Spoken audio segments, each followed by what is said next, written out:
যুক্তরাষ্ট্রে আকস্মিক বন্যায় 9 জনের মৃত্যু। হারিকেন আইডার তাণ্ডবে মৃতের সংখ্যা বেড়ে 41।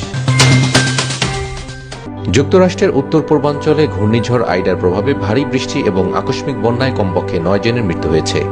অনেক লোকজন নিজেদের বাড়িঘরে বন্যার পানিতে আটকে পড়েছেন। এদিকে পানিতে ভেসে যাওয়া একটি গাড়ি থেকে একজনের মরদেহ উদ্ধার করা হয়েছে। নিউ ইয়র্ক এবং নিউ জার্সিতে জরুরি অবস্থা ঘোষণা করা হয়েছে। এই দুর্যোগে ঐতিহাসিক আবহাওয়া পরিস্থিতি বলে উল্লেখ করেছেন নিউ ইয়র্ক সিটির মেয়র বিল ডে ব্লাসিও। নিউ ইয়র্কের সেন্ট্রাল পার্কে মাত্র 1 ঘন্টায় কমপক্ষে 8 সেন্টিমিটার বা 3 ইঞ্চি বৃষ্টি হয়েছে। নিউ ইয়র্কের প্রায় সব সাবওয়ে লাইন বন্ধ রাখা হয়। এছাড়া অপ্রয়োজনীয় যানবাহন রাস্তায় বের না করার নির্দেশ দেওয়া হয়। নিউ ইয়র্ক এবং নিউ জার্সির অনেক ফ্লাইট এবং রেল সেবা বাতিল করা হয়। নিউ জার্সির প্যাসেইক শহরের মেয়র হেক্টর লোরা সিএনএনকে জানিয়েছেন, বন্যার পানিতে ভেসে যাওয়া একটি গাড়ি থেকে 70 বছর বয়সী এক বৃদ্ধের মরদেহ উদ্ধার করা হয়েছে। এনবিসি নিউ ইয়র্ক এক প্রতিবেদনে জানিয়েছে, নিউ জার্সিতে কমপক্ষে একজনের মৃত্যুর খবর পাওয়া গেছে।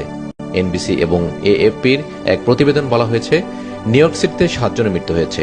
নিউ ইয়র্ক সিটিতে প্রাণ হারানোর মধ্যে 2 বছর বয়সী এক শিশুও আছে।